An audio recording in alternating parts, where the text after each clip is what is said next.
Здравствуйте, друзья.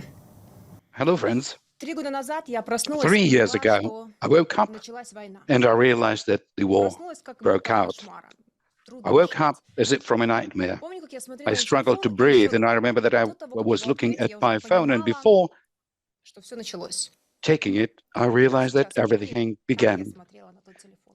С мыслями, And I can лишь не recall хочется even его now the way I was трогать. looking at it, thinking that I А don't want to потом touch it. прозвучала воздушная сирена. But then I heard the air alert. Первое, что я сделала, The позвонила first thing своей I маме и did was to сказала: dial my mother прости, мам, что я тебя and не told her, увидела. Mom, I'm sorry that I Мама didn't жила take you в away. Николаеве, в моем родном городе, My mom was living in рядом с домом Nikolaev, my был native склад city. боеприпасов, Right next и to на том конце the провода house, были there was a слышны взрывы. munitions depot, and I could hear explosions Но going больше off. всего я боялась, что моим But родным могут the biggest навредить из-за thing that моей I was afraid позиции. of is that my С family could 2014 suffer года because of я my делала position. все, чтобы Since довести одну простую 2014, I had been мысль. doing everything Не to нужно deliver just разжигать one simple и не idea, нужно заигрывать that с one войной. shouldn't incite, За shouldn't это provoke на меня и моих war. единомышленников And that was the завели reason уголовные дела. because Зеленский вел против меня my kindred санкции, spirits and возбудил I два were уголовных subject дела to из-за sanctions. одного Zelensky opened поста. 2 criminal cases because Остановите just of войну, one post спасите Украину stop от the разрушения. war, Это save официально Ukraine from указано в моем destruction. уголовном деле. And that was the way it was Тогда officially Зеленский stated in клялся, что my победа над criminal Россией не case. за горами. Zelensky then С тех vowed пор Украина that the потеряла victory over территории Russia was и coming. сотни Since then, тысяч Ukraine жизней. lost the territories and hundreds and Продолжать ли эту thousands of войну? lives. Больше Should смертей, one больше continue this крови, war, more тысячи людей deaths, more blood, пропадают без вести. thousands of people Что касается are меня, то missing. больше всего на As свете far я as I'm хочу быть в concerned, the России, biggest thing I Украине и want Беларуси in my life снова is for жили с people миром. in Russia, Ukraine, И and во всем мире Belarus тоже. to live in peace Возможно ли again это, друзья? and throughout the whole world. Сегодня часто можно Is it услышать: possible, friends? мы Today хотим one can often справедливого hear, мира.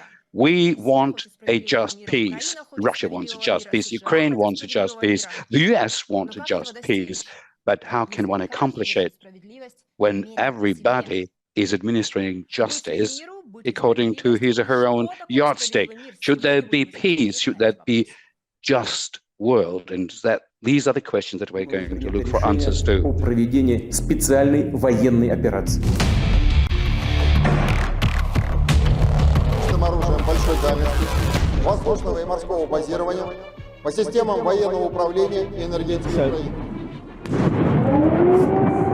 Мы поддерживаем стремление Украины к справедливому миру. Если рассматривать только одну сторону конфликта, то его будет невозможно разрешить.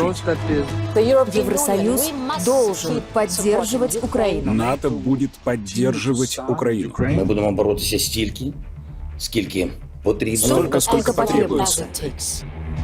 И что происходит сейчас, это рождение нового мира, в котором большая часть старых древних проектов себя перезагружают.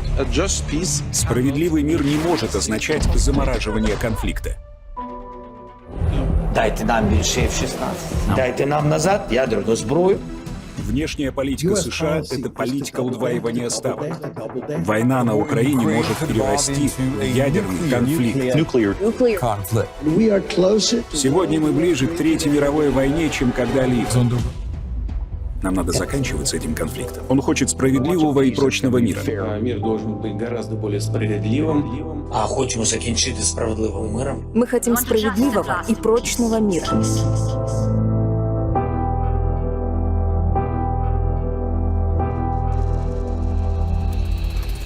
Наш мир меняется каждый день. This world is changing every day. Trump is on the offensive. He wants to take Greenland and Canada. After a long pause, a dialogue between Russia and the US has started again. Zelensky, whose hands have been kissed before, now is called dictator. And I'm sure that we need to take a new look at what is a just peace or world, undestroyed in the nuclear apocalypses, and we're going to be looking for it with one of the most outstanding intellects in the world who previously predicted everything that is going on right now. So gladly I'm introducing our guest, John Mearsheimer, the politologist, professor of the Chicago University, who believes that in an anarchic world and the international policy, one should rather be a Godzilla than a Bambi. He's convinced that phrases won't help it. Back in the 90s, he believed that Ukraine should keep its nuclear weapons to avoid the war with Russia. Diesen, the professor of the South Norwegian University, he is sure that the world has been moving towards the war throughout the past 30 years. He believes that Ukraine for US is like a new Afghanistan, and that Ukraine in NATO will inevitably lead to war. Pavel Shchelin, the philosopher and politologist, believes that war is a new norm, an inevitable resetting. He believes that the resources that the West has would last only throughout one conflict. Dear friends, thanks very much for finding time and joining us. I believe that all of us together will make one little contribution in order for the world to enjoy peace as soon as possible.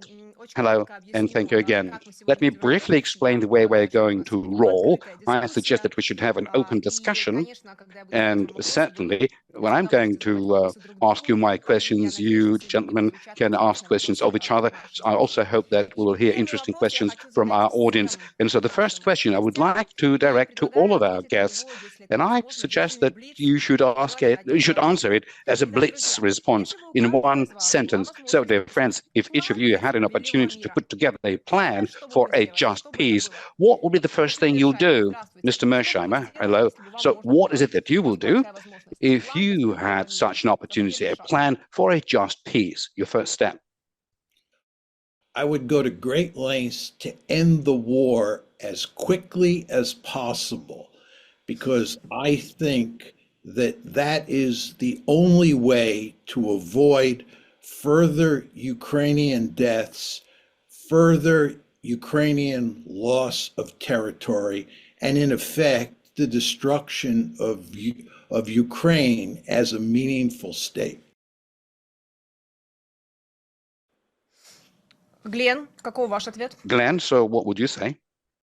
Well, I would aim to reach an agreement which bases itself on the principle of indivisible security. That is, recognizing that either all have security or none.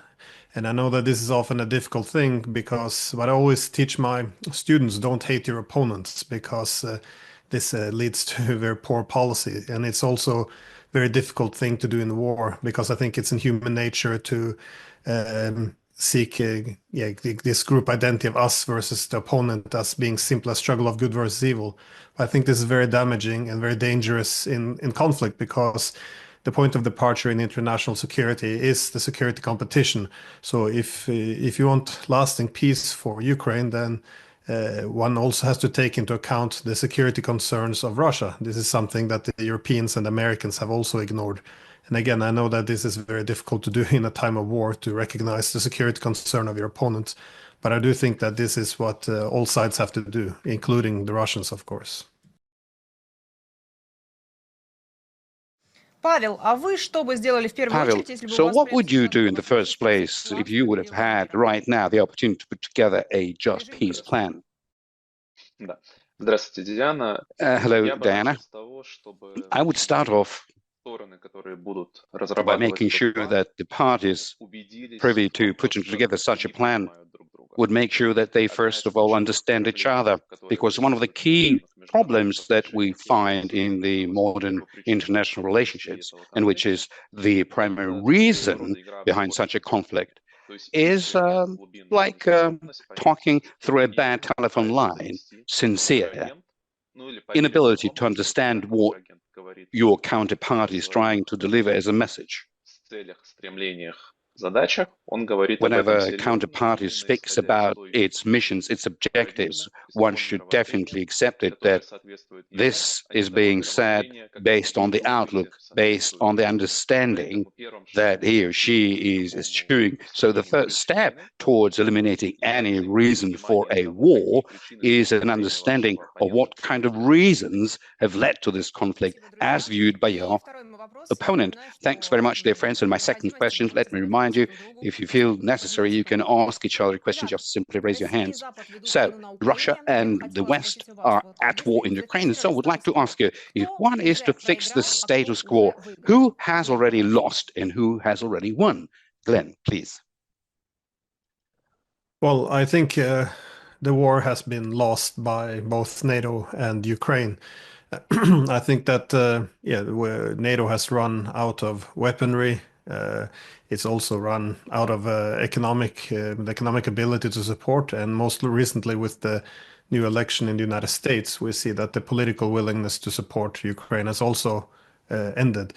And at the same time, we see the Ukraine war now. The Ukrainians, of course, running out of manpower. So I think, and the society becoming more divided.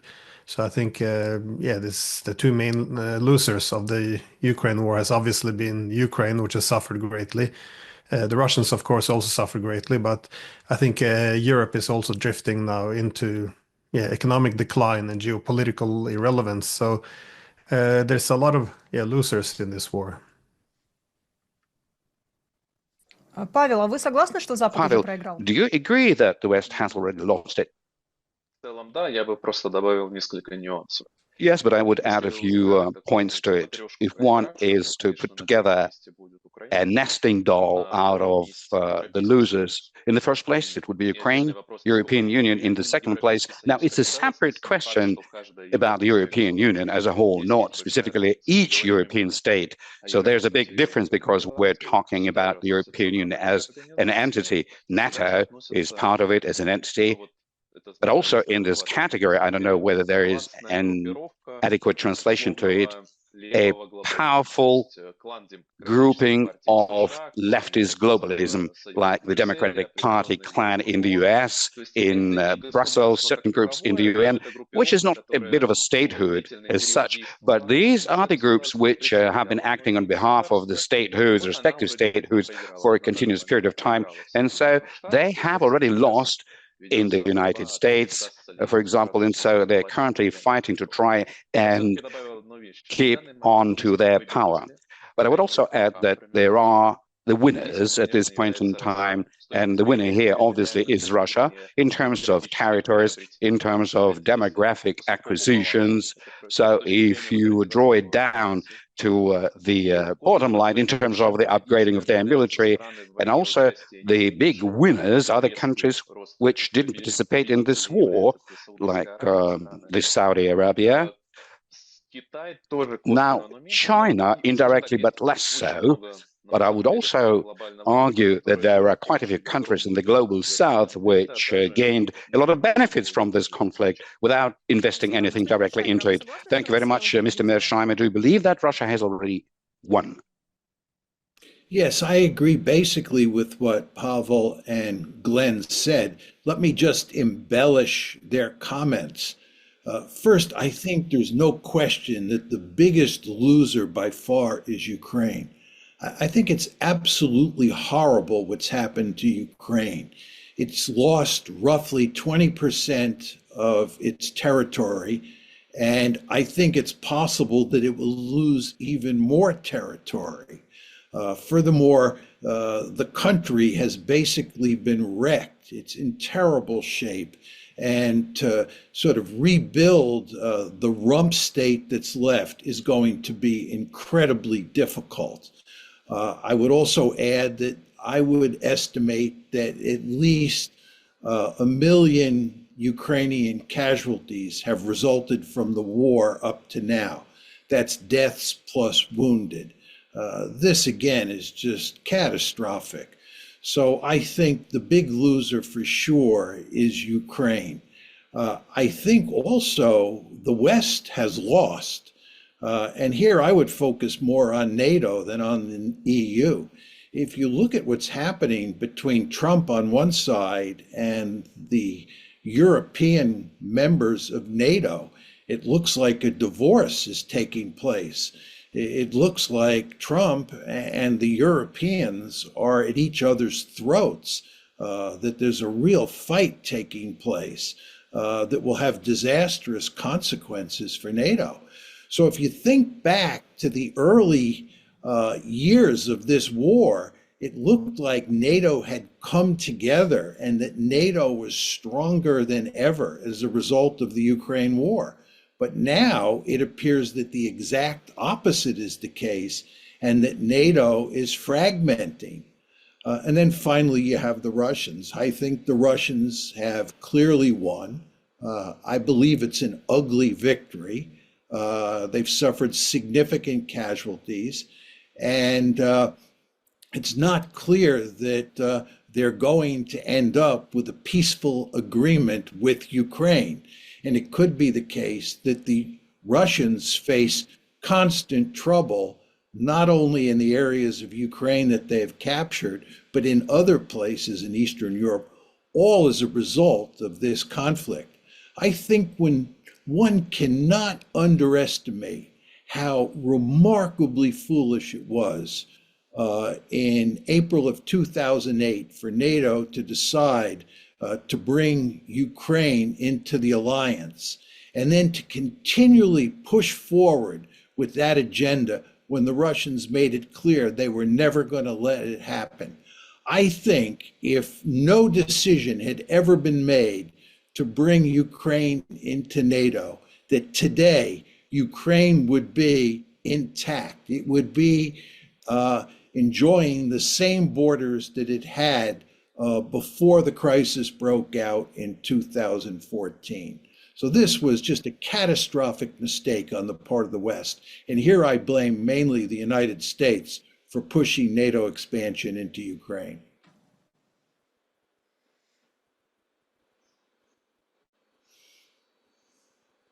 Господин Mearsheimer, позвольте задать Mr. Mearsheimer, уточняющий вопрос. may I ask a follow-up question? For more than 15 years, I've been working as a journalist in Ukraine, and I knew very well, and I felt it actually very well, this whole story, be it on Maidan, and I was in Kyiv when the war broke out. And throughout all this time, I was hearing that Ukraine should join NATO in order to avoid Russia attacking us. And so when it happened on February 24th, 2022, people thought to themselves that those who were saying that we must be in NATO were right because Russia attacked us. So I have a question for you. How one should explain to a simple Ukrainian that he doesn't have the right to choose who should be in alliance with? You are saying that NATO expansion provoked Russia, but how this can be explained to a person in the street in Ukraine who is suffering from this war today? Well, I think it's perfectly understandable why Ukraine or Ukrainian citizens want to be in NATO. I understand that. They want the NATO security umbrella over their heads. But the problem is that Ukraine lives next door to Russia. And Russia is a great power that absolutely does not want Ukraine in NATO. This has been clear since the 1990s, when NATO expansion first became an issue. And in 2008, when NATO said that Ukraine would become a member of the alliance, the Russians made it perfectly clear that this was unacceptable and it was not going to happen, and that Russia would destroy Ukraine before it would allow it to join NATO. Now, I understand that Ukrainians don't like this, but the fact is Ukraine lives next door to a great power. And if you threaten the security of that great power will move against you. It may even destroy you. And you, as a Ukrainian, simply have to accept that fact. The same is true, by the way, here in the Western Hemisphere. No country in the Western Hemisphere is allowed to form a military alliance with a distant great power. The United States has a Monroe Doctrine. The United States says the Western Hemisphere is our sphere of influence, and no country can form an alliance with another great power. And if they do, we will move to crush that country. And this, of course, is what happened with Cuba during the Cuban Missile Crisis. The Soviets stationed nuclear-armed missiles in Cuba, and the United States said this is unacceptable. The United States found Cuba's alliance with the Soviet Union unacceptable. And the same logic is at play with regard to Ukraine and Russia.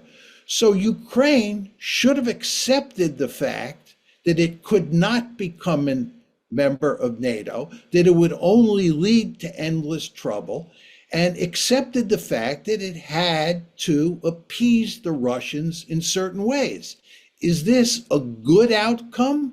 No, it's not a good outcome, but it's the best outcome among a lot of bad outcomes. Ukraine did not have a lot of good choices, in other words. But the best choice for Ukraine was not to join NATO and to do everything to maintain good relations with the Russians so that the Russians had no incentive to invade Ukraine. Павел, а как вы считаете, Pavel, and what do you believe? Like I was saying, that all throughout those years we've been told that we need NATO in order to avoid Russia attacking us. But whereas back in the 1990s, and for example, in the beginning of the War years, the majority of the Ukrainians didn't support the idea of joining NATO. Ukrainians wanted to simply keep friends with Russia and Belarus. The further it went, there was a greater percentage of people who supported NATO accession. Who's to blame that this happened to Ukraine? Should one be trying to find some justice here? Who's personally responsible for it? Let me nevertheless try and answer your question, but from a different angle. The logic of fault is not the one that would enable us to talk about something of a justice, because the classic definition of fairness and justice is to basically follow the laws of causality. And so a just order is when responsibility brings about law, lawlessness brings about irresponsibility. So your infamous question about the entitledness or the right to join NATO or an attempt to enter into an alliance which is confrontational to Russia, from the historical viewpoint, is very simple. Has Ukraine had the right to try? Yes, it did, but it didn't have the right to feel itself free from any consequences. To enter into an alliance bordering Russia would lead to war.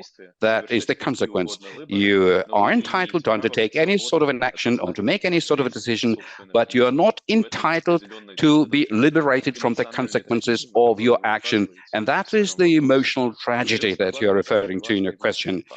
Another internal factor comes into play here as well, because part of the international relations theory is trying to downplay it a little bit, but I believe that it's directly applicable here. In many ways, the war with Russia from the very beginning, by the theoretician of the Ukrainian nationalism, starting from the 19th century, 20th century, and let's put it, to such people as Kuchma, who was saying that Ukraine is not Russia, was trying to underscore anti-Russian pivot as the key part in the foundations of the Ukrainian identity. So this multipolar, multicultural Ukrainian sentiments were pushed forward by the nationalists who were afraid that any gravitation towards Russia in these issues is something that they could not afford to happen. Henceforth, the decisions. Note, even 3 years down the road from the start of the war, such people as Kaczynski are directly stating that the number of Ukrainians went down, but the quality of Ukrainians went up. Kaczynski is one of the most famous ideologies of the Ukrainian nationalism. I'm basically not quoting him, rephrasing the famous statement by Shukhevich, let there be 5 millions left out of 10 millions of Ukrainians, but these are going to be the true Ukrainians. And so within this context, there happened the destruction of this external contour and the deep Ukrainian contour, which couldn't find an answer to their own questions. Is there a Ukrainian identity outside of the pro-Russian identity? And that, I believe, has become, if you will, one of the fundamental fuels that many external forces were fed with, which used it to create this proxy war. And so through this casualty, we ended up having these consequences. But I do agree that one of the biggest parties to blame for this situation is the United Nations organizations, paradoxically. In what sense? It created the illusion of this irresponsible sovereignty, i.e., if you have internationally recognized borders, so principally speaking, even if your neighbor is a great power or a very strong military power, you can ignore this because in a certain magic way, these UN borders are protecting you. So this illusion has been destroyed. In an empirical way, this has been tested. So the historical laws are effective. If you undertake certain action that makes you an enemy to your neighbor, you should prepare for a military confrontation. And as I was saying, there was this readiness for the military confrontation, but the planning basically was towards a military victory, and now you have to pay dearly for losing. Well, of course, ideally, a just peace, a just world is the one that there are no wars. There are more than 100 military conflicts in the world: Israel, Gaza, Russia, Ukraine, Congo, something that first comes to mind. Glenn, I would ask you a question. Can US and Russia avoid being confrontational to each other? Or moreover, can US and Russia be friends? Yeah, I think that's very possible. And you also seen through history that the United States and Russia has often found themselves on the same side.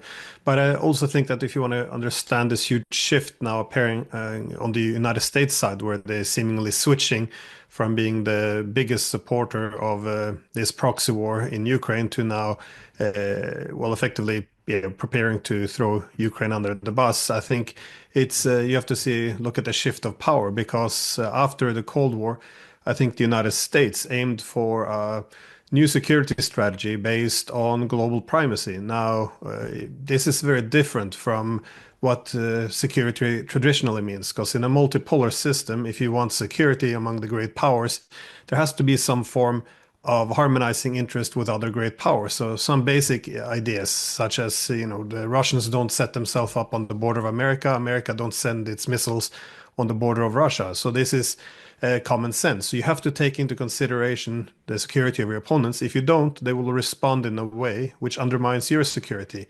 Now, if you pursue hegemonic peace, that is global primacy, then you turn this on its head. Now, as the main path to security is to be so dominant that it doesn't really matter what the other major powers think.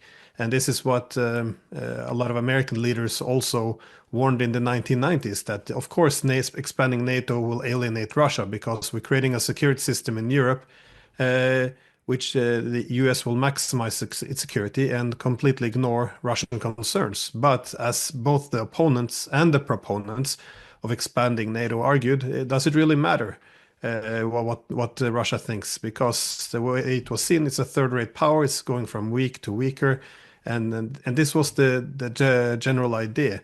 Now, what we're seeing now, and I think this is the wider what the war in Ukraine has represented, has been the defeat of the unipolar system. And again, NATO expansion was the manifestation of this system. This is why there would be no common European home as envisioned by Gorbachev. Instead, we would have NATO expansion. And the war in Ukraine has really put this to an end. And I think the Americans are recognizing it. They see what happened in Ukraine. They lost a lot of, again, not comparable to what happened to Ukrainians, but they lost a lot of money on this project. They lost the war. They're risking nuclear confrontation with the Russians. And for what? Well, Russia's becoming only stronger, and they're pushing Russia into the arms of China, which is their main adversary. So as you recognize that the unipolar project is failing, what is the sensible, rational thing to do? I think it's to not push these two Eurasian giants together, that is the Chinese and the Russians, which is both the nightmare of Mackinder and Kissinger. Instead, you want to, if you can't divide them, at least give Russia the ability to diversify, to not become excessively dependent on China. So I think this is the main approach they're taking. They're recognizing that if you can't defeat Russia, then you have to also take into consideration their security concerns. And that's also why you're seeing a huge shift now in the rhetoric from the United States. And it might work, it might not work, but this has huge implications also for the Europeans, of course, because now The Europeans goes from being the main ally in collective hegemony to now being someone that is preventing America from pivoting from Europe and to Asia. So the Europeans are also put in a very unfavorable position, which is why there's a bit of a strategic vacuum at the moment on the continent, where they're all running around like headless chickens, uncertain how to deal with this new posture by the United States. But I think this overall shift from a unipolar system to multipolar is a huge reason why the United States is taking the approach it is. Can I ask a question of both Pavel and Glenn? Конечно. Pavel, you asked the important question, can the United States and Russia reach an agreement? And I think the answer is yes. I think the Trump administration is willing to give the Russians pretty much everything they want. The United States wants to shut this war down. The question I have for both you, Pavel, and Glenn, is what do you think the Europeans and the Ukrainians will do if that agreement is reached? In other words, will Ukraine say, and will the Europeans say, we're not going to go along with the agreement? Or are they going to go along with the agreement? And again, this is an agreement where Trump is basically going to give the Russians everything they want. So are these two actors, Ukraine and Europe, going to go along with that? And my second question to the two of you is, if the Europeans and the Ukrainians don't go along with the Americans, what do you think the Americans will do? May? Если не против, начну первым. If you don't object, I will start. Please, Pavel. Прекрасный вопрос, Джон. An excellent question, John, because I believe this is exactly the question which is so rarely being raised against this bombastic news coming about the US-Russia negotiations. But I would like to register one important point. Strictly speaking, the US administration doesn't have the capacity to deliver what it promises. What I mean to say, to the extent I know, America is not commanding the Ukrainian troops on the battlefield. Donald Trump cannot demand that the Ukrainian army stops its resistance, which is the key factor currently. In other words, I believe that particularly Ukraine, less Europe, but in a certain way as well, doesn't have positive sovereignty. It is not capable of proposing anything constructive, anything creative, which would assist the situation to turn into a positive thing towards its own benefit. They have this negative sovereignty, meaning to say that they have the right to renounce any deal.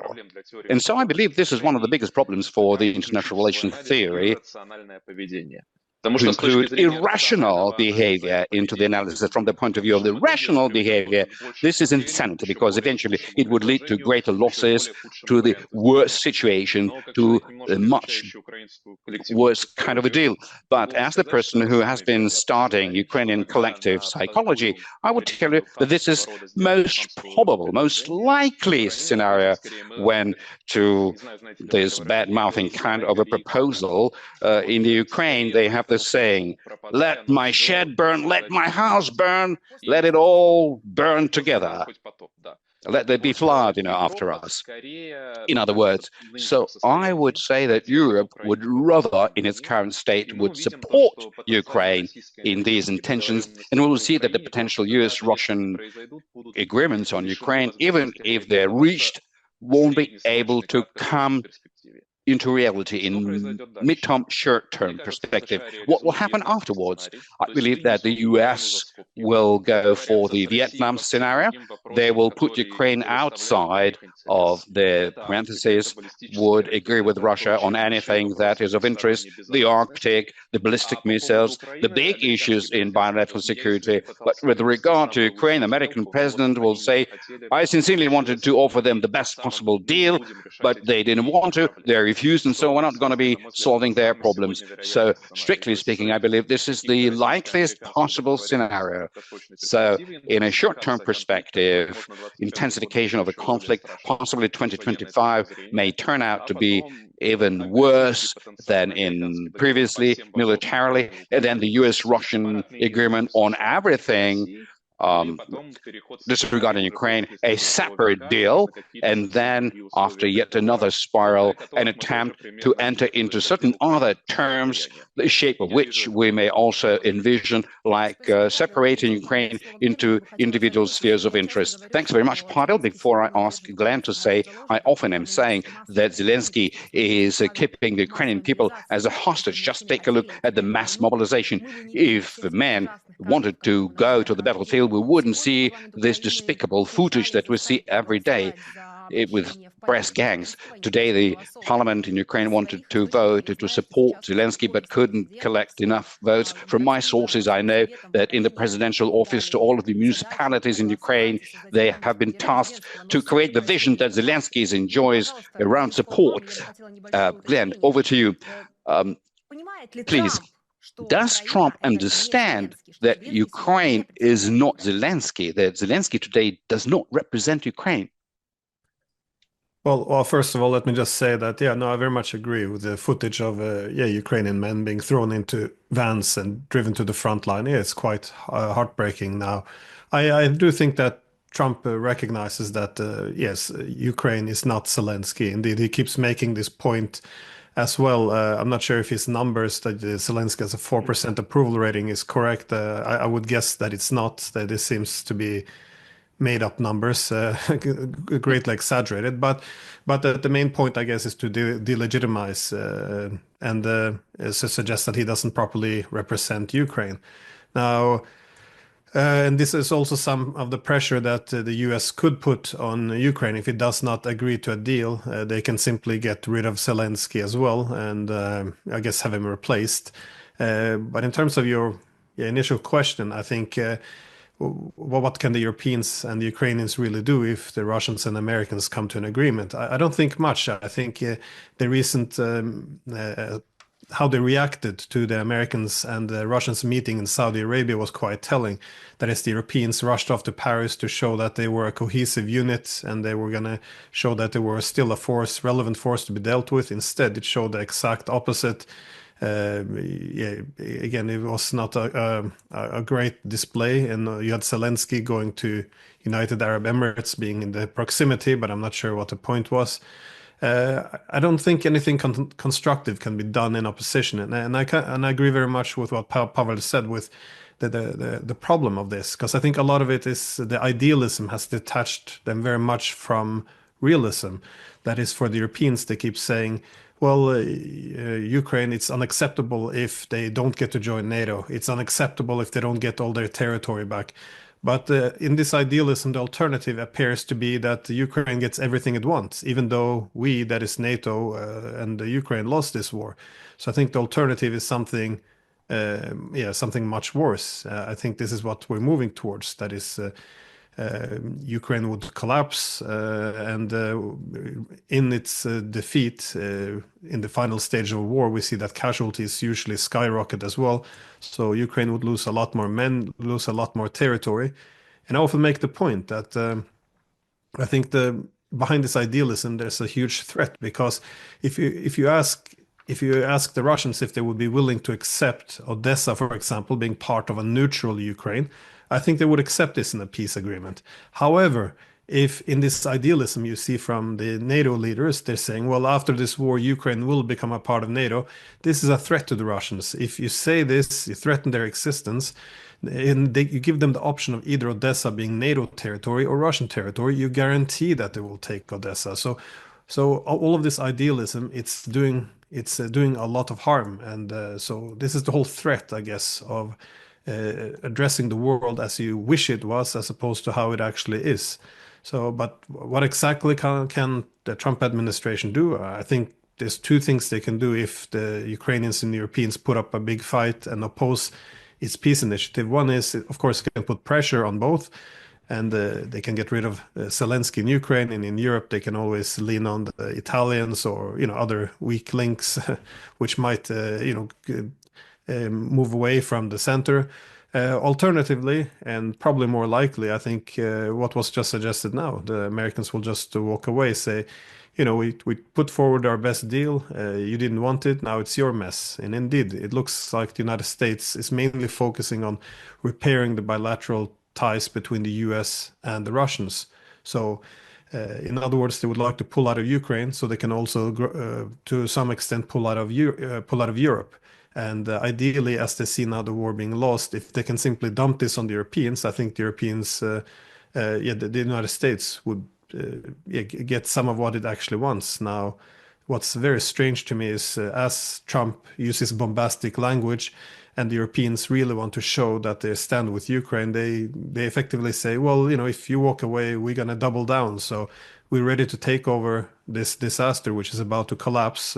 We'll put it in our lap. We're willing to take it. So I think both the Europeans and the Ukrainians will suffer greatly, again, as the two main losers of this war, if they still reject reality. And again, the reality is the war was lost, and as John said, the options are now between a bad deal and an even worse deal.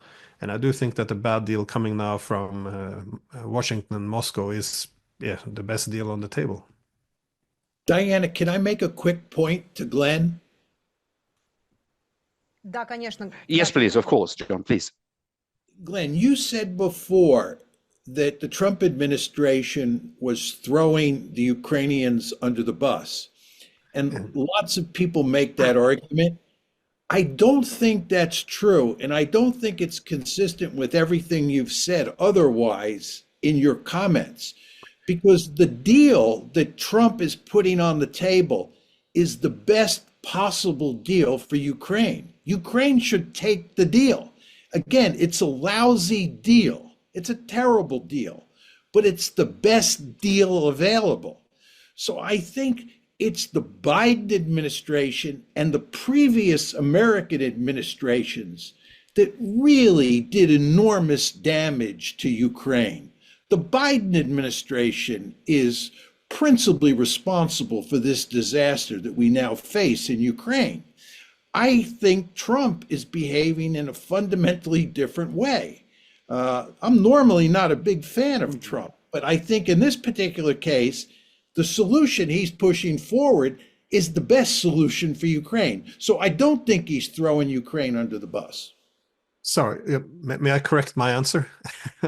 Пожалуйста, реплика Глен, и я вижу, что реплика у Павла. Yes, of course, Glenn, go ahead, and then I see that Pavel is rearing to say something. Please, go ahead. I just want to say I very much agree with the criticism of John here. That was, I think it was throw Zelensky under the bus would be much more correct, and it also goes to what Diana just said. Do you equate Zelensky with Ukraine? Because I think this is a wider phenomenon which we've seen. The things of whatever we do to help Ukraine, it always appears to me to be a bit betrayal. And I think it's a good question to ask who actually betrayed Ukraine, because I see all the things we've done in the name of helping Ukraine. I saw back in 2014 when NATO countries supported toppling a government which only a small minority wanted to join NATO.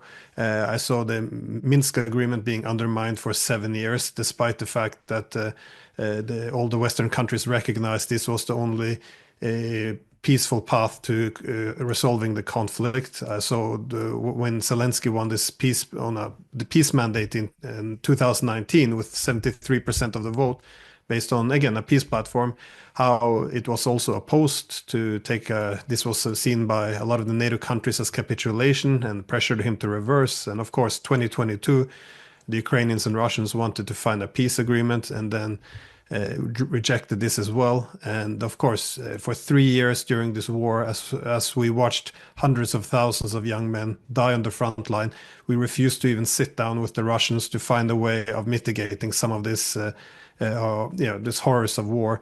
And even now, the majority of Ukrainians wants a peace agreement and are willing to even give up territory to get it. And still, The Europeans don't even want to sit down and talk to the Russians. So I think this has been a huge betrayal of Ukraine. So to suggest that Trump is throwing the Ukrainians on the bus is, again, I'll take that criticism. That was a poor phrasing, yeah. Павел, пожалуйста, реплика. Да, реплика, Pavel, please. она скорее все-таки немножко прооппонировать. Well, my comment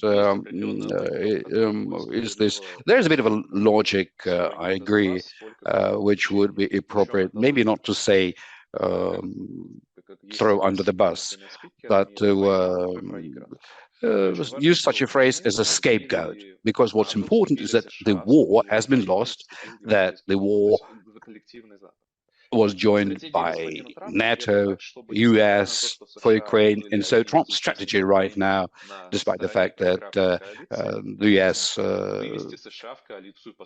could have ended up being on the loser's side, to try and move out of it and join the winner's side.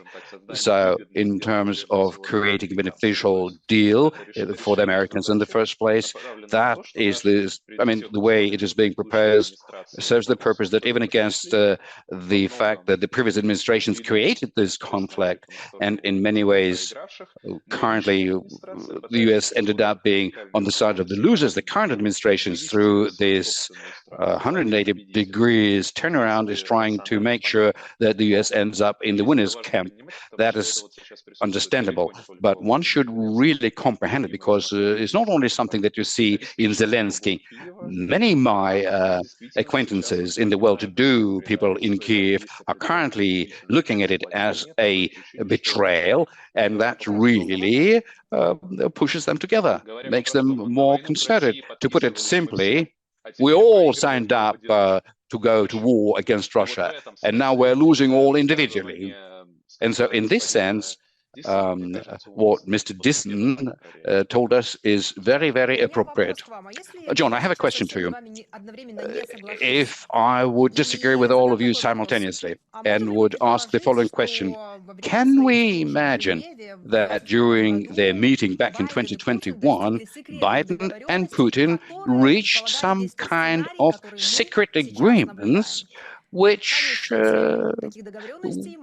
had this kind of scenario written into it that we're observing right now, leading to the weakening of Europe? John, please.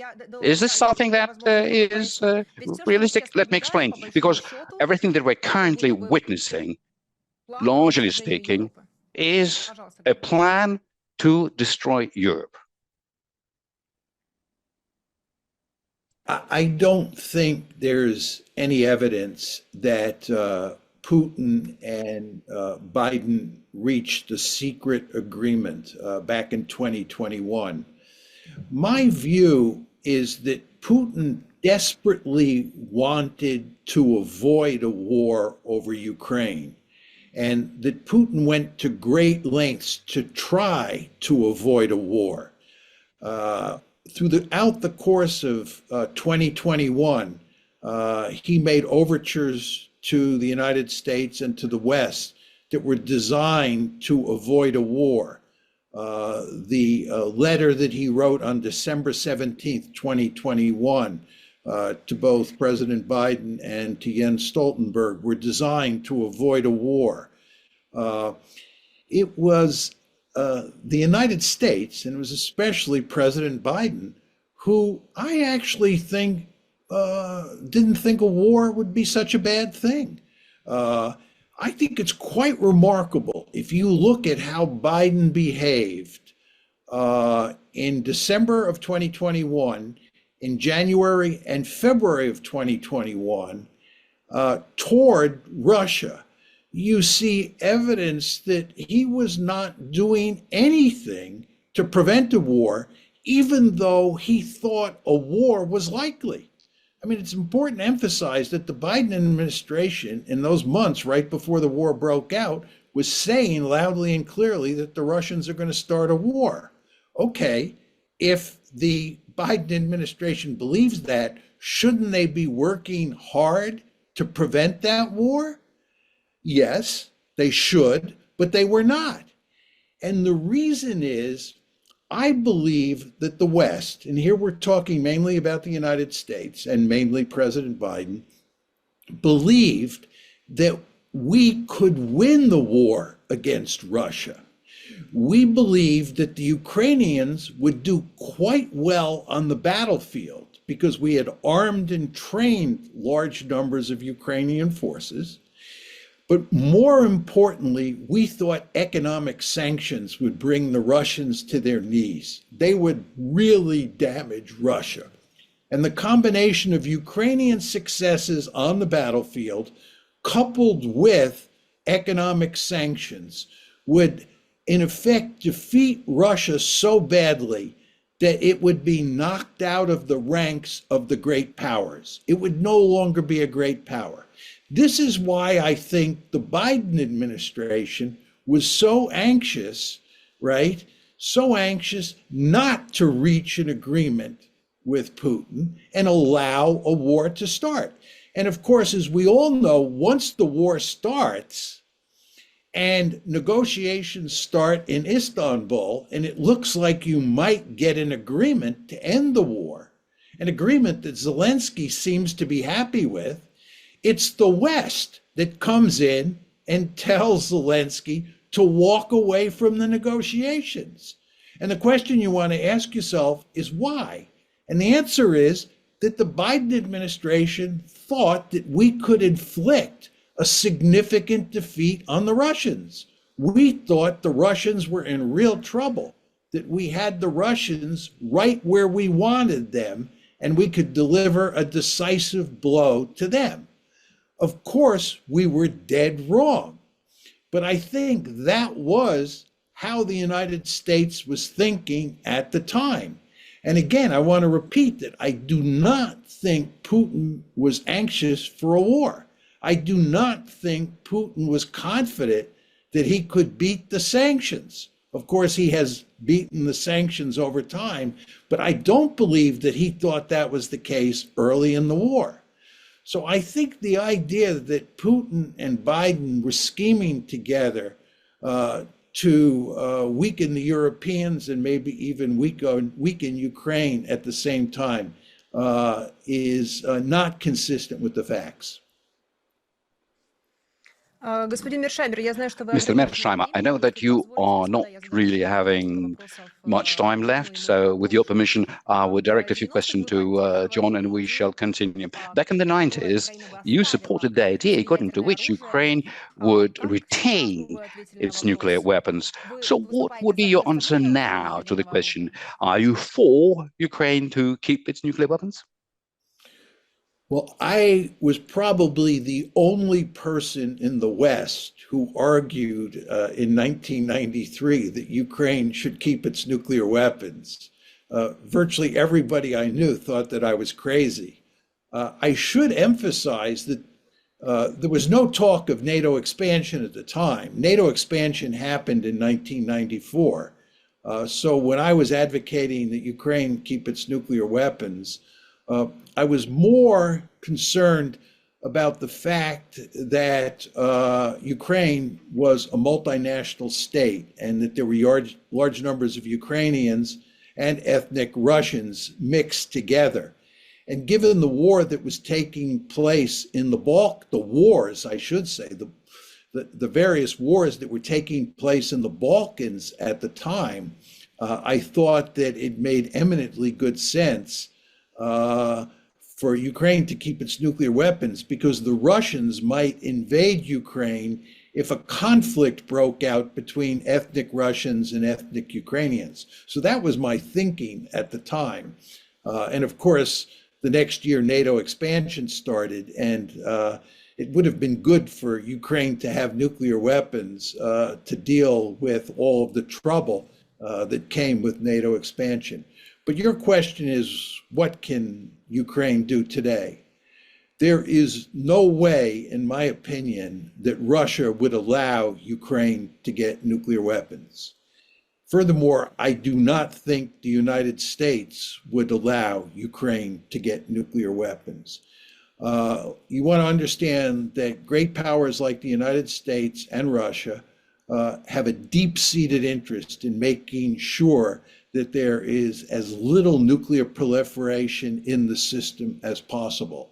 And it's no accident that both the United States and Russia worked very hard in the early 1990s to prevent Ukraine from keeping the nuclear weapons that were on its territory.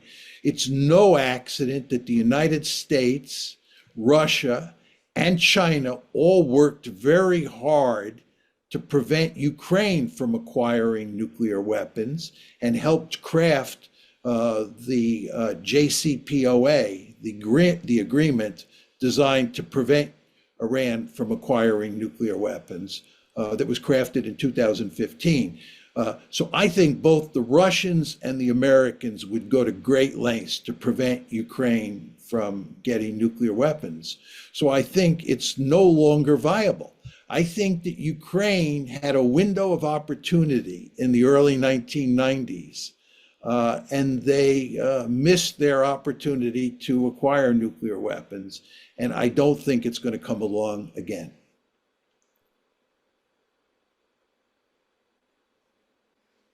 Господин Мершаймер, есть ли у вас Mr. еще буквально Mearsheimer, 5-7 минут?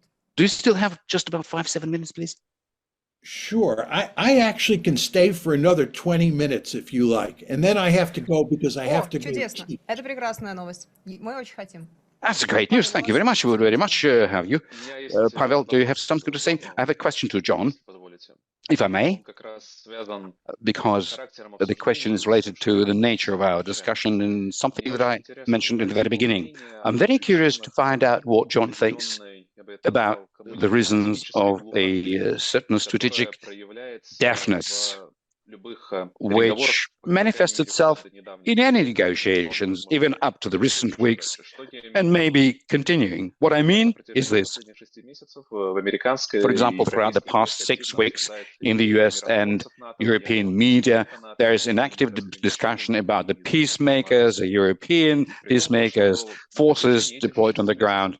At the same time, throughout the same 6 months, consistently, all of the Russian official people are saying that is absolutely unacceptable. This is not on the table, as if this sort of a simple statement turns out is impossible to embrace by a class of the officials or the government bureaucrats.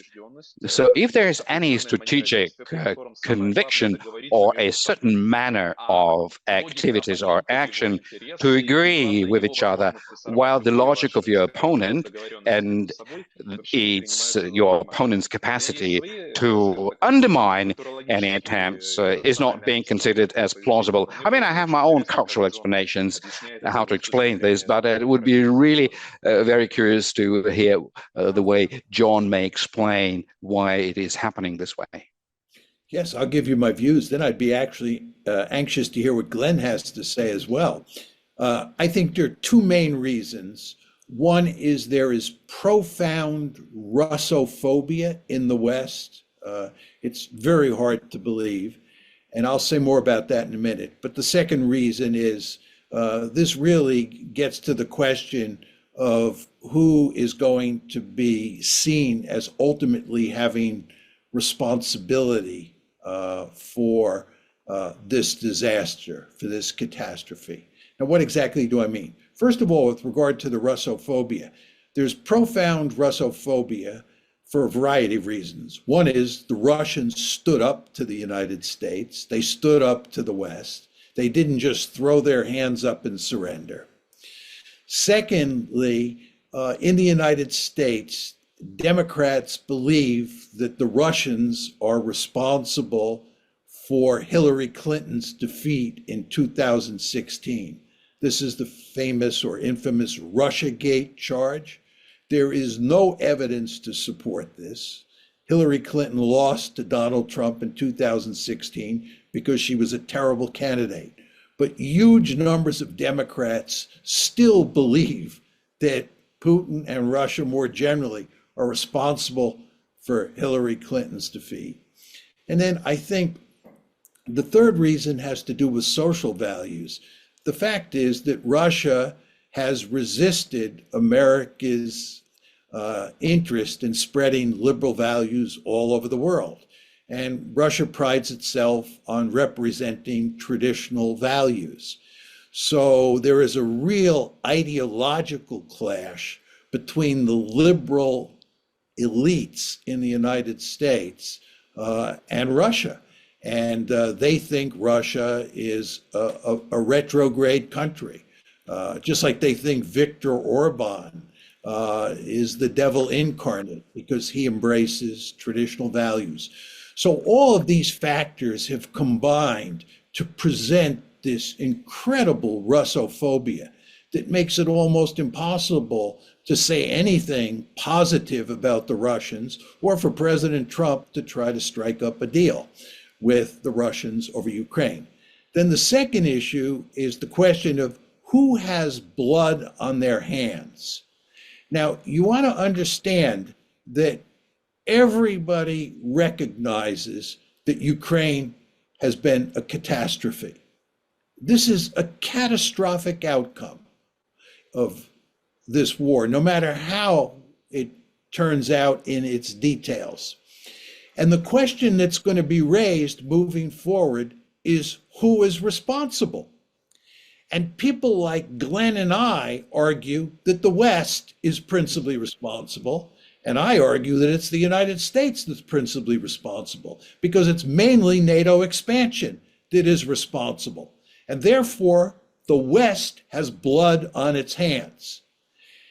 If you are a member of the Western elite who pushed NATO expansion, you end up making the argument that Putin is responsible. And it's Putin who has blood on his hands.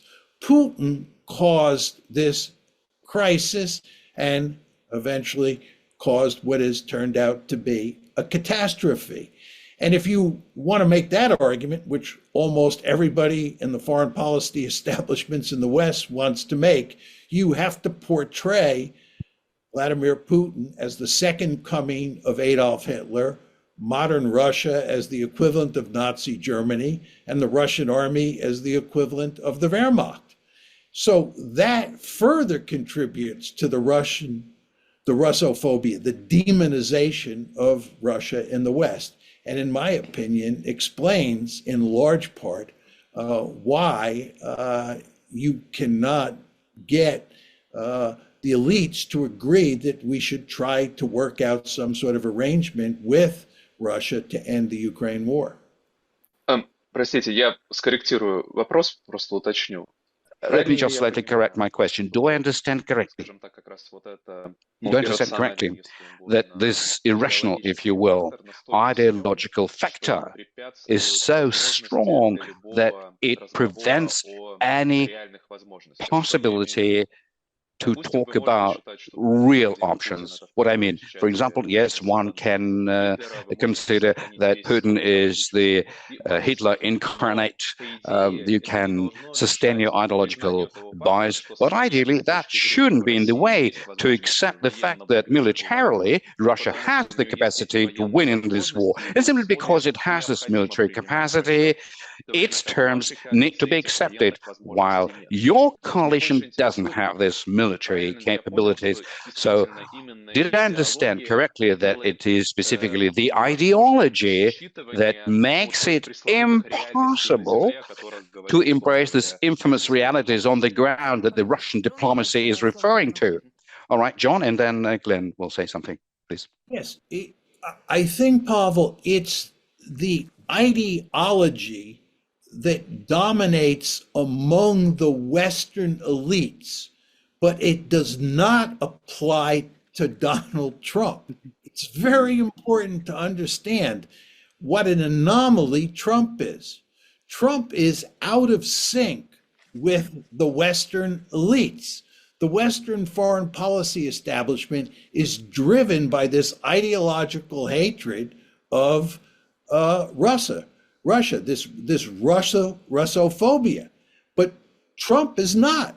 Trump, as you remember from his first term in office, wanted to have good relations with Putin back then. He wants to have good relations with Putin now. Господин He is Mearsheimer, но он not. был первым, кто передал Украине оружие, такие как And джавелины. so I think he was the first one under whose office javelins and other weapons were given to Ukraine, and certain sanctions were initiated against Russia despite his positive stance towards Russia.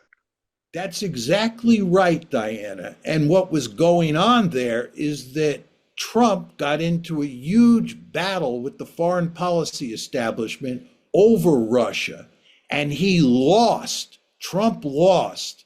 And therefore, he had to pursue what was basically a hard line on Ukraine or a hard line on Russia and Putin during his first administration. So you're exactly right about his first administration from 2017 to 2021.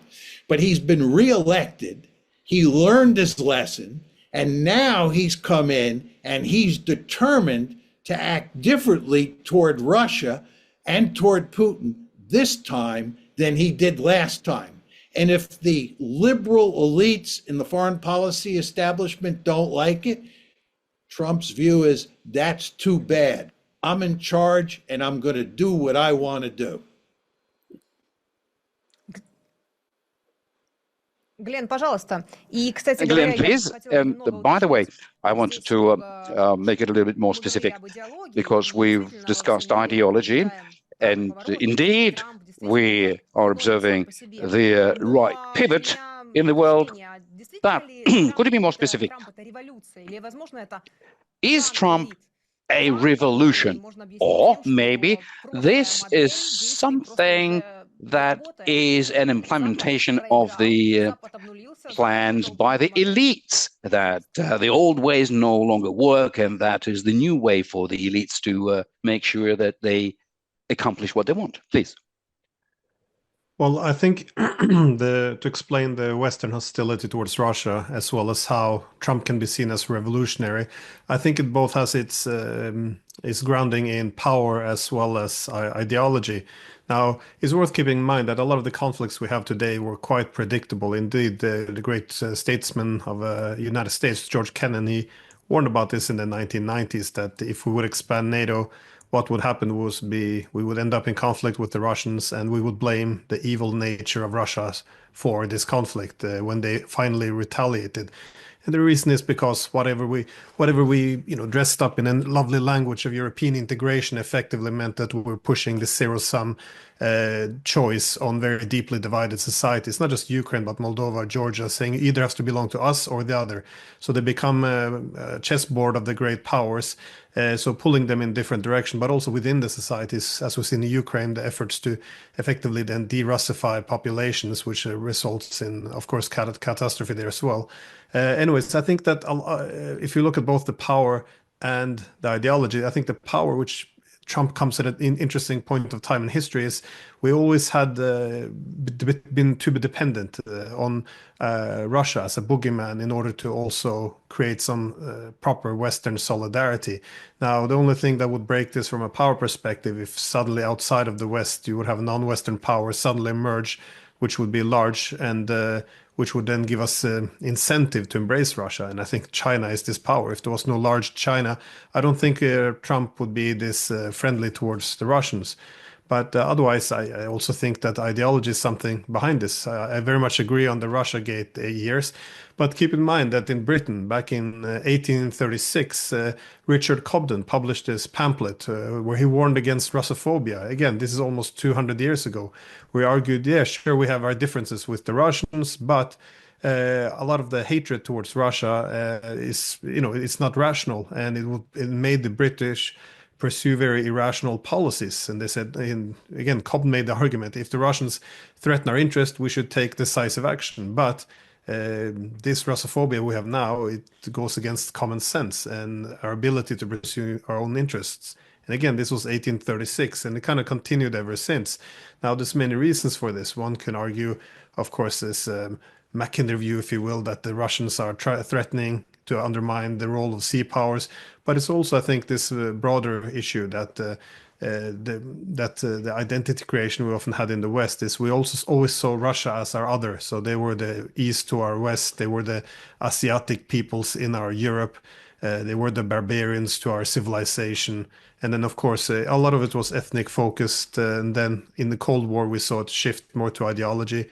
So they were the communists to our capitalists, the atheists to our Christians, or the authoritarians to our Democrats. And anyways, I think after the Cold War, we reinvented this.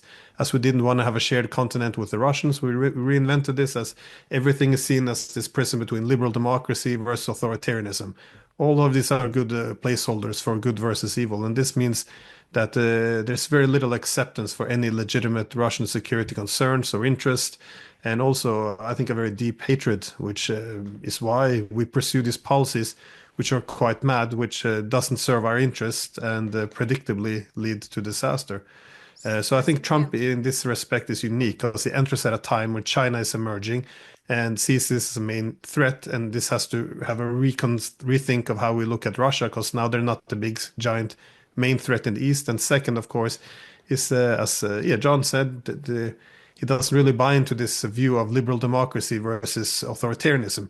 If anything, I think Trump and many of his like-minded politicians in Europe are a bit exhausted over the excesses of liberalism, and they see the world not being divided between liberalism and authoritarianism, but the liberal madness versus conservatism, and they want to embrace this new conservative ideas. So when they say Putin talks about traditional values, family values, restoring our Christian identity, I think they see this not as the other anymore, our opponents. I think he sees them as effectively having more in common with him than some of these liberal internationalists who are looking to effectively purge traditional society and the key traditional values, if you will.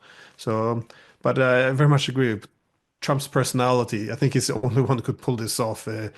It's his loud mouth, I think, is his biggest weakness, but also his biggest strength, as he can pull off very strange things.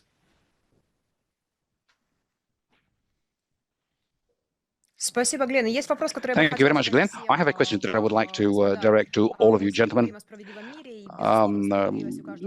Indeed, everybody has his own understanding of what justice is. But in thinking about what it all will come to, who Odessa belongs to, Mr. Mearsheimer? Well, Odessa is today part of Ukraine. It belongs to Ukraine. And the interesting question is whether or not it's going to eventually belong to Russia.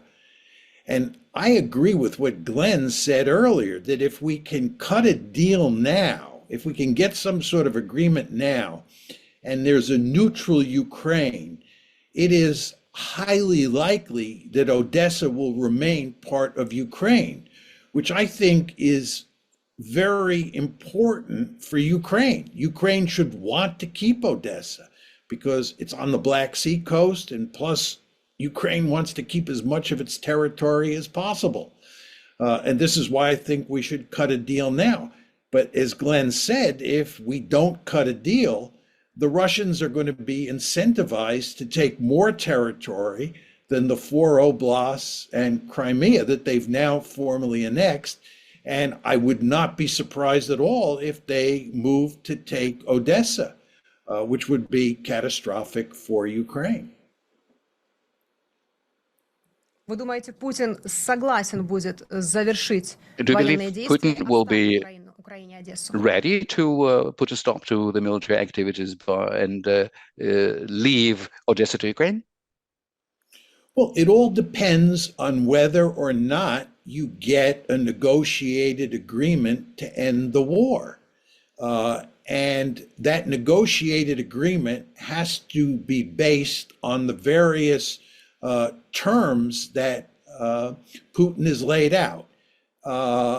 And one term or one element of the agreement has to be that Ukraine is genuinely neutral, which means there are no security guarantees from the West. There cannot be independent security guarantees from the West. Ukraine has to be neutral.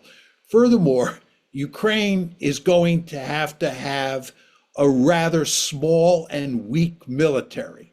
The Russians are not going to accept a militarily powerful Ukraine, whether it has Western security guarantees or not. And if you can get a Ukraine that's not a military threat to Russia, number one, and you can get a Ukraine that is genuinely neutral and not linked to the West in any meaningful way in terms of security, then I think you stand a good chance of convincing Putin not to take more Ukrainian territory. So I think there is a chance that Ukraine can keep Odessa. But I think if there's no agreement and Trump continues to pull away from supporting Ukraine, Ukraine is just going to lose more territory, and that means it will probably lose Odessa, which again will be disastrous.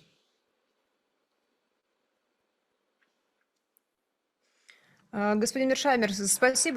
Mearsheimer, thank you very much. I know that you're limited in your time, and it's a great privilege to us for having you on our program. So I will be looking forward to see you again. I would like to thank you, Diana. I'd like to thank Pavel, and I'd like to thank Glenn for the great conversation. I wish I could stay, but my students are calling, and I have to go give a lecture. So I have to sign off, and I hope we can all do this again somewhere down the road. I'm already looking forward to it. Thank you so much, Mr. Mearsheimer. Well, all right. Now I would like to, Pavel and Glenn, ask you the question, who Odessa belongs to. Pavel, as stated by Mr. Mearsheimer, Odessa may remain in Ukraine if Ukraine ceases to be anti-Russia. Are we not through this point past which it's no longer possible? So who Odessa will be, in which territory? Well, that's a great way of putting it, Diana, because Professor Mearsheimer very clearly described the possible scenarios. But let me add to it. Answering the question, which city belongs to, it really depends upon which point of view you are coming through at it. Philosophically and realistically, Odessa belongs to the one who controls it. I mean, in this point in time. So the one who controls Odessa right now, that is who the city belongs to. If you are asking the question about the cultural, philosophic, historical lengthy period of time, you're absolutely correct. Odessa is the city which was built by the Russian Empire out in the open, which never, ever in the past had anything to do with Ukraine. That was the empire's outpost, originally one of the truly empire kind of city, and organically, throughout a long period of time, to remain part of the anti-Russian project, it cannot be. So you're absolutely correctly phrasing it, considering the fact that Odessa is currently being controlled by Ukraine. This is answers the question who Odessa belongs to. Longer term, the question is whether Ukraine may cease to be anti-Russian. Here I have more skepticism that Mr. Mearsheimer demonstrated, because the experience of the past 3 years demonstrates that against any choice, the Ukrainian authorities and the Ukrainian public opinion has always been making the most irrational, the most anti-Russian step. It's impossible to imagine Ukraine agreeing to the kind of terms that for a long period of time Odessa will be taking out of Ukraine, because fully fledged neutral status, meaning a small army, demilitarized statehood, the kind of a country which doesn't have cultural segregation, this infamous fight against the Russian language. Now, if these conditions are met, something that the Ukrainian nationalists are afraid of, the whole of Ukraine would start, gravitating towards Russia. So in their minds, that would be a defeat which cancels the dream of 200 years long. That is a very long historic dream. So if all of this is to be excited, then the whole blood that had been shed by the Ukrainian heroes would be a waste. And that wouldn't allow the Ukrainian leadership and the Ukrainian society to accept, to embrace this rational deal that Professor Mearsheimer describes.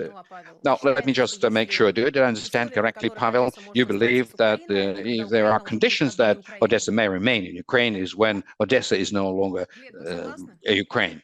Glenn, what would you say? No, let me be more specific. At least not the kind of Ukraine that is being understood traditionally. I mean, the one that it is not today. Okay, I understand now. Glenn, please.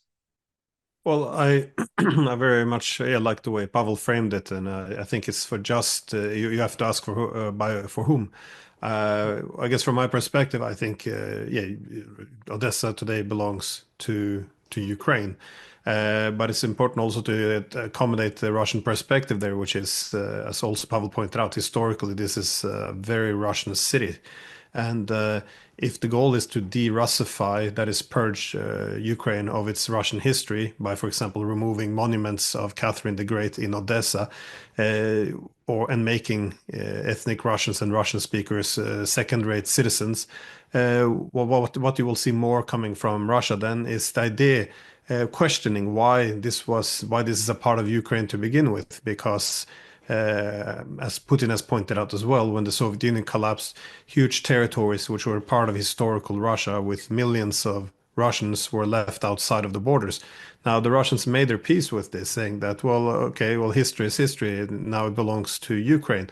But this right to rule over this territory and millions of custodians are seen as being violated, and the Russians are, more or less arguing that they will withdraw this right of the Ukrainian state to rule over these people and these territories if they try to essentially eliminate the entire history there. So again, this is how the Russians sees as being that this would be the just thing, that Odessa would have to come back to Russia. Obviously, if you see it from Kiev or Western Ukraine, you would see that this is not just. But again, I think that the main thing for Ukraine should be to get itself out of this position where it's now, because it put itself on the front line of a proxy war by also losing its neutrality. And we can see how Ukraine is now used, and every major power now is looking to get something from Ukraine. That is, the Russians want a strategic territory, the Americans want the resources, the European Union wants the men to continue to fight against Russia, even though the war has effectively been lost. Now, in my opinion, the main interest of Ukraine is to keep its territory, keep as much as its resources, and keep its men. But then it really needs to go back to this neutral state, not for the benefit of Russia, but for the benefit of itself. That is, remove itself from this front line of great power politics, which all sides will use the Ukrainians for their own ends. And I think this is what Ukraine should be doing. And I do firmly believe that if the if the Russians can get a peace deal, that is to get a line under this conflict, because they've seen this conflict now drag on since not just 2014, but even 2004.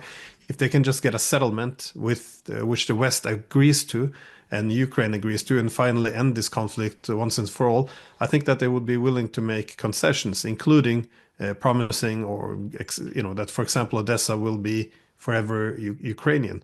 And until recently, I was quite pessimistic. Much like Mearsheimer, we speak quite often, and we kind of both agreed that this war would likely be resolved on the battlefield, and the Russians would effectively take anything it needs, which were these historical territories from Kharkov to Odessa, and what remains, they would make it a dysfunctional rump state, that is, destroy what remains of the rest, so it can't be used as a front line against the Russians.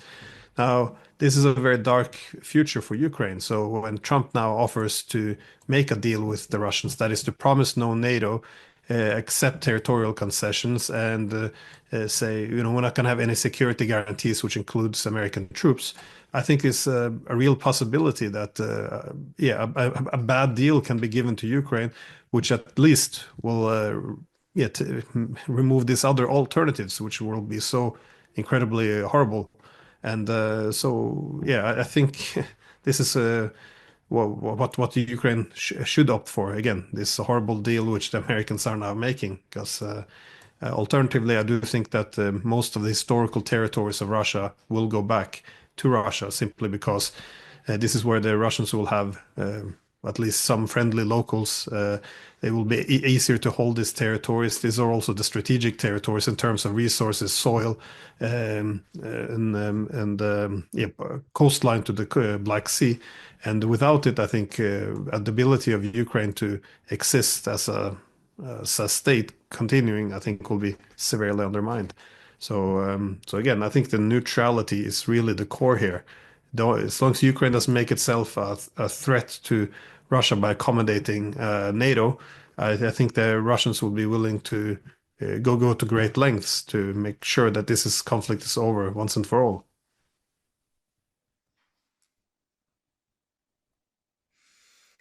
Я хотела бы, мы скоро уже движемся к финалу нашего Well, I mean, эфира, я хотела бы we're moving towards the end of our program, but today I wanted also to recall Mr. Huntington, who is being quoted quite often with his Clash of Civilizations book. He might argue, Pavel, with you, because I recall the way he was describing Ukraine as a devastated country because the faith, the culture of people in Ukraine is so different in its west and in its eastern parts. So he used to say that Ukraine has three ways to follow. The first one, as Huntington put it, the most incredible one, would be a war against Russia. The second scenario, Ukraine losing some of its territory. And the last one, the most probable, the likely scenario, was Ukraine developing, fulfilling itself and maintaining friendship with Russia. And Huntington used to say that this is the most probable scenario because people in Ukraine, they are able to speak Russian. Some of them speak Russian. They are Orthodox. Why, gentleman, Huntington was wrong? Well, one way to answer this is because not everything that is certain long-term is not certain short-term. Like they say, you count your chicks only in autumn. So whatever Huntington used to say, we should really double-check it in some 20 years. Let's go back to the 17th century, long wars. Russia was fighting for Ukraine throughout centuries. So with this in mind, the 3 years mean nothing. So the basic vector of activities doesn't change. So the only set of conditions against which Ukraine may develop, rather than turn itself into a sect which will destroy itself. You know, we many times quoted what kind of benefit Ukraine was able to achieve. If not part of Russia, at least friendly with Russia and cultural integration with Russia. Now, why? But at the same time, looking into the Ukrainian history, there are so many examples of fights against Russia. Back in 17th century, Ukrainians went to Moscow together with the Polish troops, seizing Moscow, besieging Moscow, entering into all kinds of treaties with the Russian Tsars, betraying them, trying to play Russians against the Turks against the Polish, and it always ended up in ruins, in a total collapse of the kind of potential that Ukraine otherwise could have had. Now, a more interesting question, and here I should agree with you, how it all happened that on a mass level, effectively, the population began spellbound. Yes, you know, this is the kind of the question that I was trying to answer during the past 15 years. Is there any other example elsewhere when the people are so much spellbound to go against one single country? Well, let me finish, because I think that has a direct bearing. And here I would like to ask a second question to Glenn, because Glenn was talking about neutrality, about indivisible security. As far as I understand, Glenn sincerely believes in the possibility of such resolutions. But here, Ukraine demonstrates one very unpleasant phenomenon in as far as this theory is concerned. Not everything that can be called a statehood de facto performs state functions, because Ukrainian behavior very much looks like a private corporate structure, like East India Company, like a private plantation rather than a statehood. But in terms of the international law, Ukraine is a statehood. And so nuclear deterrence doesn't work in this case. I shall explain. It shows that nuclear deterrence doesn't save you from what is being deemed by the international law, that a neighboring state can be turned into a private military company against which the nuclear deterrence won't work. So I believe that the only scenario within which we can seriously discuss the future neutrality, the indivisible security, may only happen in the re-evaluation of the notion of the statehood, the kind of responsibility that it imposes upon the individuals who represent the statehood. Otherwise, the statehood, as some sort of a banner, should be taken away. Otherwise, we'll end up being in such a paradox and of a particular importance, like Diana was trying to say, cognitive warfare, something which via various influence groups, and Trump is currently trying to struggle against these groups, like, for example, in the case of USA, formally not undertaking military aggression against any particular state, to turn it into the proxy war instruments. And I believe this is one of the fundamental challenges to the international law, international political theory. So interesting what Glenn might say to that.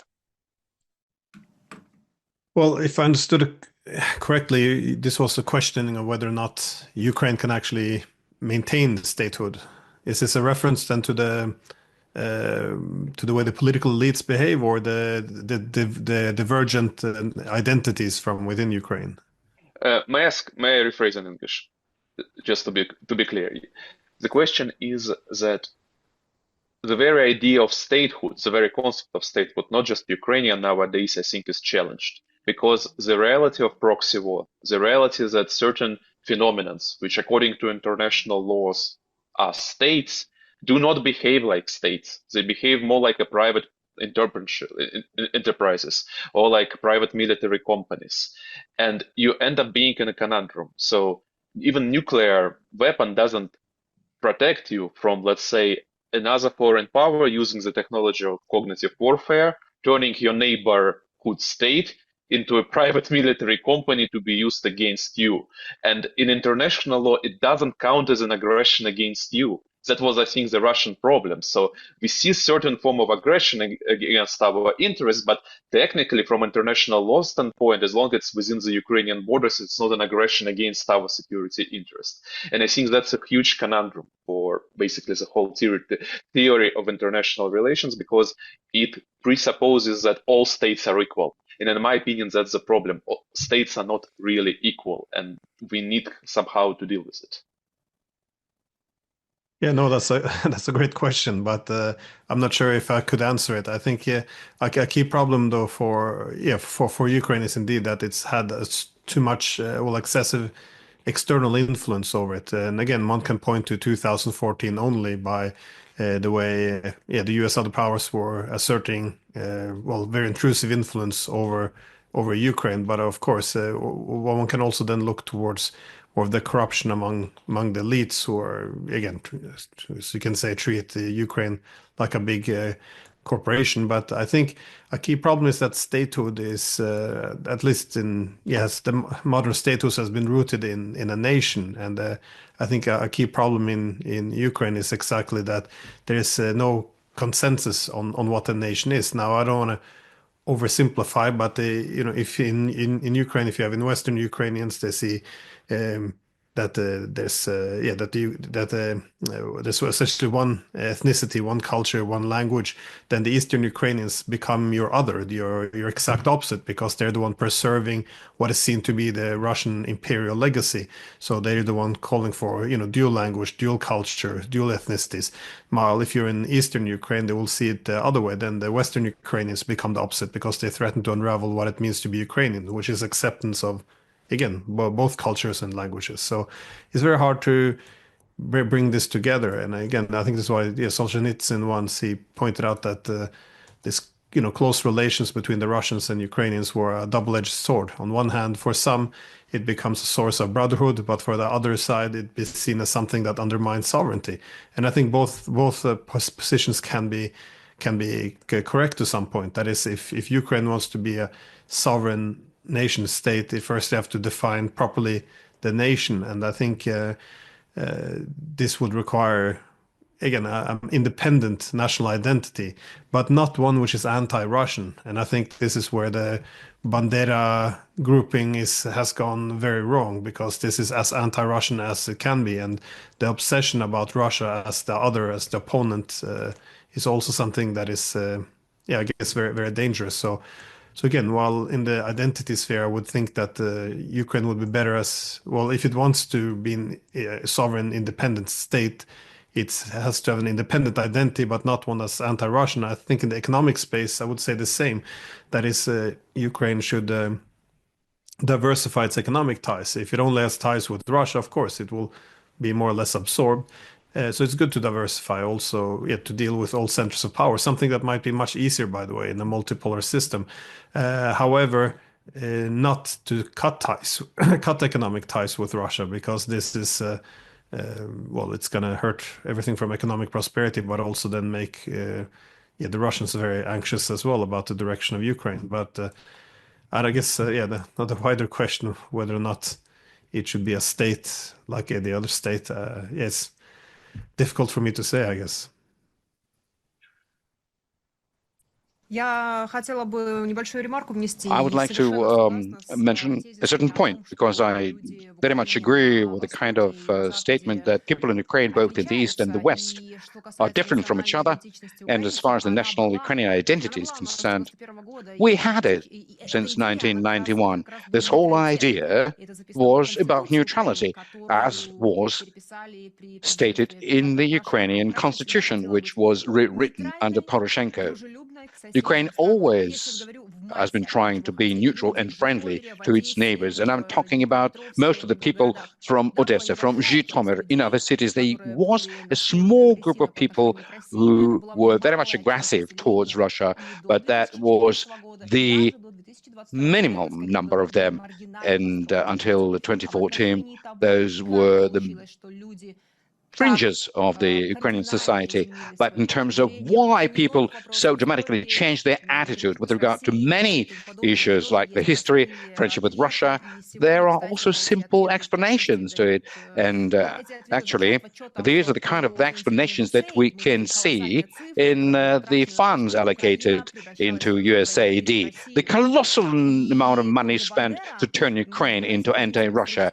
And Bandera, let's take a look at his history. He was being financed by Germany, and there is a whole lot of such historic examples. Today, I would very much like as many people in Ukraine to be able to hear what we are talking about. I'm sure that they are hearing us. And today, I would very much like the correspondents in different corners of Ukraine and Russia to be able to direct their questions to simple people. Ask them, what's your attitude towards Russians? And ask the Russians, what's your attitude towards Ukrainians? Unfortunately, the situation today is such that it is very dangerous to ask people in Ukrainian streets. But we asked people in Russia what they think about Ukrainian. Why did we do it? Because I want in Ukraine for people to hear this. I know that right this instant, many Ukrainians will think maybe we're being told a lie when we're being told that Russia is committing genocide. Maybe we should be doubting it whenever we're being told that all Russians hate us. Maybe we should have a doubt about it. Let's hear the way people in the streets of Moscow answer to the question, what do you think about Ukrainian? I can't say anything bad about them. I really feel sorry for their situation. Like Russians, the same Slavic people who got the same roots. Yeah, like some immediate family, because there can be different paths, but I hope everything's going to be all right soon, in a normal way. You know, my husband has all his family in Ukraine. Well, with an understanding that sooner or later this will all end because there are Slavic brothers. I was born there. I think well about them. I think well about their people. I feel very much sorry for them as well as I'm sorry about ourselves. Russians and Ukrainians are brothers. They are the same Russians as we are, just like a normal people. We are treat normally the simple Ukrainians, well, in a normal way. I'm not fighting them. Those I don't fight, I want to be friends with. In a positive way, I feel sorry for them because war is a bad thing for everyone. I served in the army together with them. They're good guys. It's really fun to be with them. We had some from the Western Ukraine, from Lviv. I can't imagine why it happened. The same people like us live there in Ukraine. 3 years of war, 3 years is one day, and I would like to say that whatever I'm doing is specifically so that the people in Ukraine, in Russia and Belarus should have peace as soon as possible.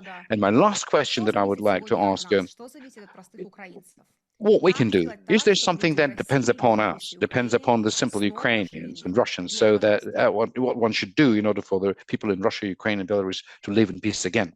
Glenn, please. Well, I think the best thing would be to, again, as I started off saying, don't hate your opponents, because if you're going to get some appreciation for how the other side sees the conflict, I think this is an important approach to ending it. And again, this idea that the Russians only wanted to conquer all of Ukraine, that they want to genocide the Ukrainian people, and that they hate the Ukrainians, I think this is. The purpose is to feed a long war. That is to suggest there is no proper solution here, and I think this is very false. And I think the evidence is quite clear that the Russians, they saw a security threat from NATO intruding into Ukraine, and this is what they responded to. And as Mearsheimer earlier said, he pointed out that there was no indication that the Russians had planned for a long war against Ukraine or even conquering Ukraine. Indeed, on the first day, after the Russian invasion in 2022, Zelensky himself confirmed that Russia had contacted him because they wanted now to talk about neutrality. So they invaded to impose this. We see this by the troop levels they came with. We saw this by the agenda they pushed towards Zelensky. Everything was very clear indication. They want neutrality for Ukraine. It's not the Ukrainians that's a threat, but it's accommodating NATO in Ukraine, which is an existential threat. Even Zelensky himself in March of 2022 made this point that many countries in the West. He gave an interview to The Economist, and he said many countries in the West, they don't want us to make a peace with the Russians. They want a long war because they can use then Ukrainians to weaken Russia, to bleed it, exhaust it, even if it meant the destruction of Ukraine. And I think this is very correct. He took the deal nonetheless. But this is how Ukraine has been seen. Why would there be an interest in NATO to push a peace in the beginning of 2022 when we had hundreds of thousands of Ukrainians who could be used to fight Russia? I mean, this is the horrible part of this geopolitics. It's always to divide and conquer. This is or divide and rule. And I think it was one of yours, Alexei Arestovich, who made this. I think he made the point that only two countries would actually fight and die for Ukraine, which was the Belarusians and the Russians. Ironically, those are the ones Ukraine is fighting at the moment. So I think it's worth reconsidering to what extent. This is the war, a wrong war has been sold. I often think about people like Dostoevsky. He wrote once that the goal of the English was to make the Slavs hate the Russians as much as they do. And you mentioned before, Diana, that the rise of fascism, of fascists as well. Keep in mind that during World War II, Truman, who later became president of the United States, made the argument in New York Times that if the Nazis win, we should help the Soviets. If the Soviets win, we should help the Nazis. This way, we can make them kill each other as many as possible, and this would strengthen America's hand afterwards.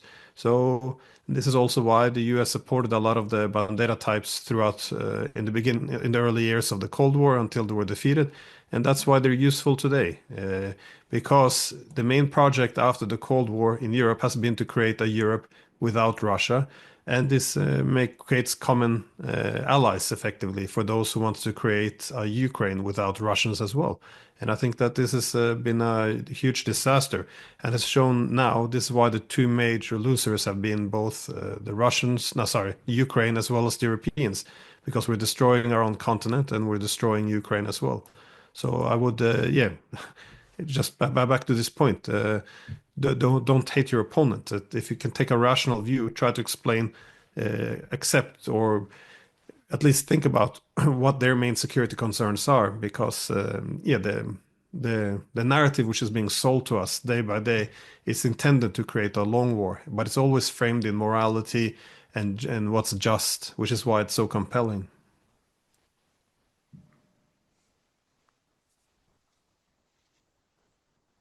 Окей. Я тогда продолжу. Пожалуйста, Павел. Да, я хотел бы тоже усилить, I also скажем want так, to emphasize скорее, сначала связать с тем видеоотрывком, которым вы показали, and и напомнить, что relate what I'm going to say with the video footage that you showed about people talking in the street, which correlates with one fundamental factor. There is a certain theory, a fair war, a just war. And one of the criteria is the proportion to which the military power is being applied in a justified way.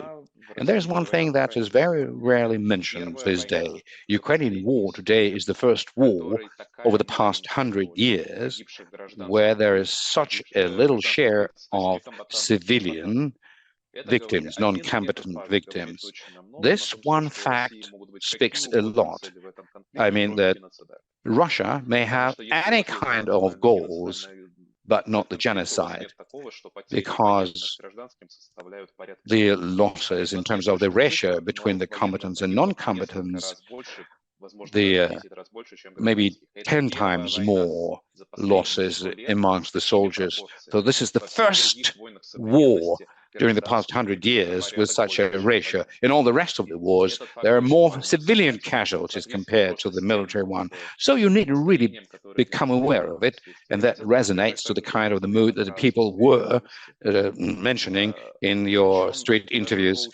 And I would like to really also underscore what Glenn is saying about not really hating your opponent. It may not always lead one to a win-win situation.